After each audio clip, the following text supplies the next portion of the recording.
ಲೋಕ ಅಖಾಡದಲ್ಲಿ ದಾರಿ ತಪ್ಪಿದ ಮಾತು ಜೋರಾಗಿದೆ. ಈ ವಿಚಾರವಾಗಿ ಮೈತ್ರಿ ಸಭೆಯಲ್ಲಿ ಜಗಳ ಕೂಡ ನಡೀತು. ಅಷ್ಟಕ್ಕೂ ಯಾರ್ಯಾರ ನಡುವೆ ಈ ಬಡಿತಾಟ ನಡೀತು, ಇದಕ್ಕೆ ವಿ ಸೋಮಣ್ಣ ಏನಂದ್ರು, ಮುಂದೆ ಕ್ರಮ ಏನಾಯ್ತು, ಈ ಸ್ಟೋರಿ.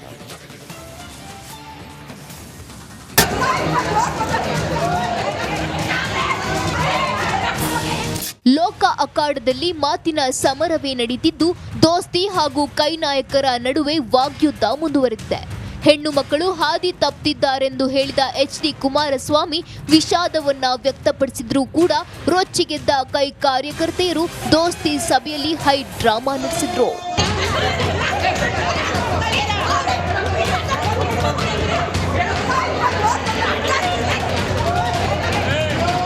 ತುಮಕೂರಿನ ಕುಂಚಿಟಿಗ ಭವನದಲ್ಲಿ ನಡೆದ ಮೈತ್ರಿ ಸಭೆಯಲ್ಲಿ ಸೆಲ್ಫಿ ತೆಗೆದುಕೊಳ್ಳೋ ನೆಪದಲ್ಲಿ ಬಂದ ಕೈ ಕಾರ್ಯಕರ್ತೆಯರು ದೇವೇಗೌಡರ ಮುಂದೆಯೇ ಎಚ್ಡಿಕೆ ವಿರುದ್ಧ ಘೋಷಣೆ ಕೂಗಿದ್ರು.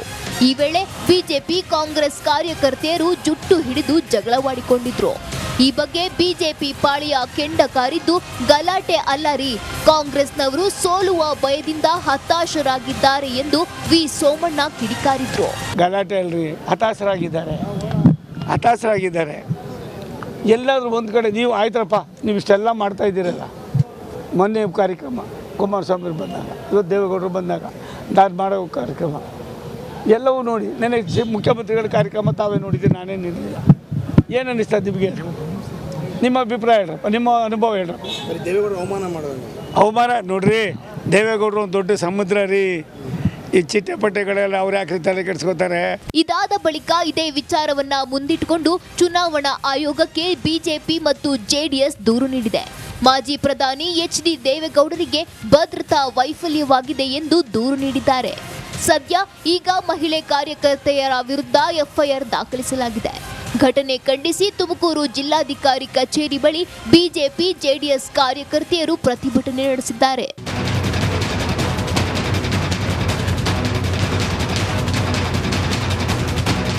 ಒಟ್ಟಾರೆ ಕುರುಕ್ಷೇತ್ರದಲ್ಲಿ ಮಾತಿನ ಯುದ್ಧ, ಶಕ್ತಿ ಪ್ರದರ್ಶನದ ಜೊತೆ ಜಡೆ ಜಗಳವೂ ನಡೆದು ಹೋಗಿದೆ. ಎಲೆಕ್ಷನ್ ಮುಗಿಯುವಷ್ಟರಲ್ಲಿ ಇನ್ನೇನೇನ್ ಆಗುತ್ತೋ ಕಾದ್ ನೋಡಬೇಕು. ಜಗದೀಶ್, ರಿಪಬ್ಲಿಕ್ ಕನ್ನಡ, ತುಮಕೂರು.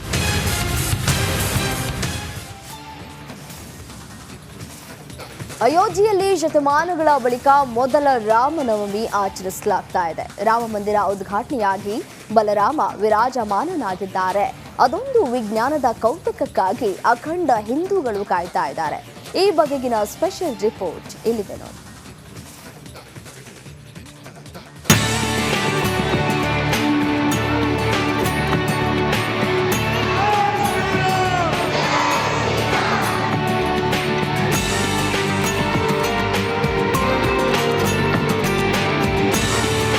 सियावर रामचंद्र की जय, सियावर रामचंद्र की जय.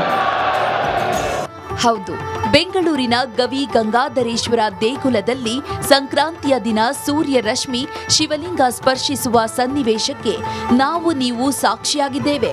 ಅಂಥದ್ದೇ ಒಂದು ಅಭೂತಪೂರ್ವ ಸನ್ನಿವೇಶಕ್ಕೆ ರಾಮನವಮಿಯ ಈ ದಿನ ಅಯೋಧ್ಯೆಯ ಶ್ರೀರಾಮ ಮಂದಿರ ಸಾಕ್ಷಿಯಾಗಲಿದೆ.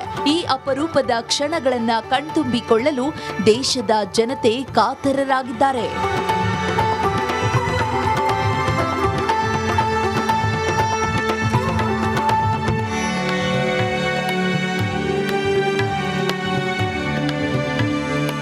ಹೌದು, ಆಧ್ಯಾತ್ಮಕ್ಕೆ ವಿಜ್ಞಾನದ ಸ್ಪರ್ಶ ಸಿಕ್ಕಾಗ ಸಂಭವಿಸೋ ಚಮತ್ಕಾರವೇ ಇದೀಗ ಅಯೋಧ್ಯೆಯಲ್ಲಿ ನಡೆಯಲಿದೆ.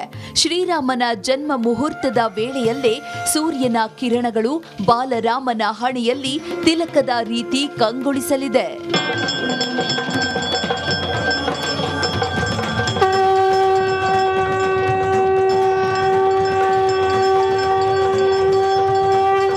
ಮಂದಿರದಲ್ಲಿ ಸೂಕ್ತ ಸ್ಥಳಗಳಲ್ಲಿ ಅಳವಡಿಸಿರುವ ಕನ್ನಡಿಗಳು ಸೂರ್ಯನ ಕಿರಣವನ್ನ ರಾಮಲಲ್ಲಾ ಮೂರ್ತಿಯ ಹಣೆಯನ್ನ ಸ್ಪರ್ಶಿಸುವಂತೆ ಮಾಡಲಾಗಿದೆ.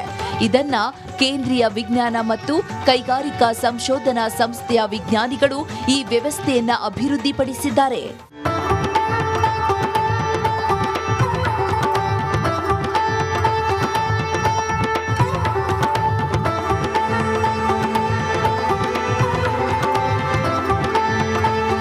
ಮಧ್ಯಾಹ್ನ 12 ಗಂಟೆಗೆ ಸರಿಯಾಗಿ ಸೂರ್ಯ ತಿಲಕ ಚಮತ್ಕಾರಕ್ಕೆ ಅಯೋಧ್ಯೆ ಶ್ರೀರಾಮ ಮಂದಿರ ಸಾಕ್ಷಿಯಾಗಲಿದೆ. ಮಧ್ಯಾಹ್ನ 11:58ಕ್ಕೆ ಆರಂಭವಾಗಲಿರುವ ಈ ಪ್ರಕ್ರಿಯೆ 12:03ಕ್ಕೆ ಅಂತ್ಯ ಆಗಲಿದೆ. 3.5 ನಿಮಿಷಗಳ ಕಾಲ ಸೂರ್ಯ ರಶ್ಮಿ ರಾಮಲಲ್ಲ ವಿಗ್ರಹದ ಹಣೆಯನ್ನ ಸ್ಪರ್ಶ ಮಾಡಲಿದೆ.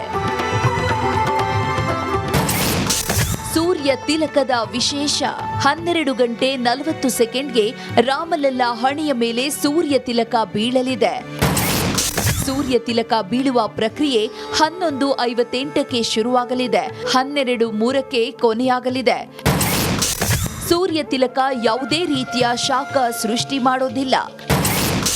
ಸೂರ್ಯ ತಿಲಕದ ಗಾತ್ರ ಸರಿಸುಮಾರು 58 ಮಿಲಿಮೀಟರ್ ಇರಲಿದೆ. ಸರಿಸುಮಾರು ಬಿಂದು ರೂಪದಲ್ಲಿರಲಿದೆ. ಗರ್ಭಗೃಹದ ಶಿಖರದ ಮೂಲಕ ವಿಶೇಷ ಮಸೂರಗಳ ಮೂಲಕ ಸೂರ್ಯ ರಶ್ಮಿ ಒಳಪ್ರವೇಶಿಸಲಿದೆ. ಒಟ್ಟಾರೆ 500 ವರ್ಷಗಳ ಪರಿಶ್ರಮದಿಂದ ರಾಮ ಮಂದಿರ ತಲೆ ಎತ್ತಿದೆ.